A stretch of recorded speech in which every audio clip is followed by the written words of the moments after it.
Так, сейчас мы проверять будем работоспособность системы от протечки воды. Вот у нас набрана водичка в баночку, и вот лежит датчик.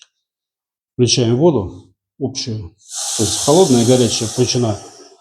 Вот. Демонстрируем зеленый огонечек, это говорит о том, что система работает. И здесь видим, что на Open она открыта.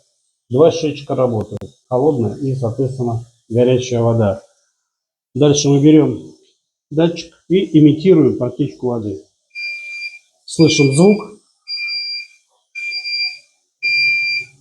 красный сигнал и смотрим сюда. Видите, они пошли закрываться.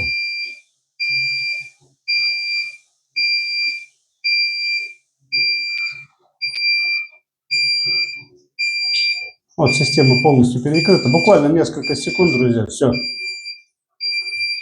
И вода полностью закрыта. Все.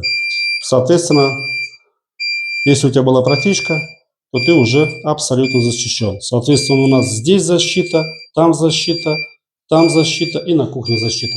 Все. И вот в таком состоянии он будет до тех пор, пока ты его сам автоматически не выключишь, ну, в смысле, не выключишь, вот, не переведешь в ручном режиме на Open, соответственно, и только после этого он будет функционировать. Вот мы его выключаем, соответственно, выключаем воду, вытаскиваем.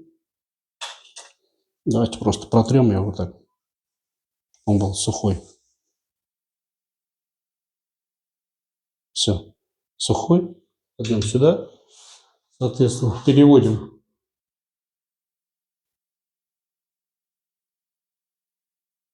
Так, там есть кнопочка. Сейчас, одну секундочку положу. Вот, друзья, я в ручном режиме перевел Open. Там за корпусом кнопка. Нажимаем ее и переводим в ручной режим. Все. Ну и, соответственно, включаем ее назад. Вот. Все, вот она опять в зеленом цвете. Все функционирует. И проверяем воду.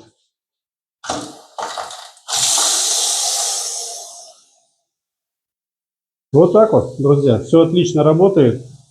Вот. И система действительно спасет, если будет какая-то аварийная ситуация. Рекомендуем такую установки.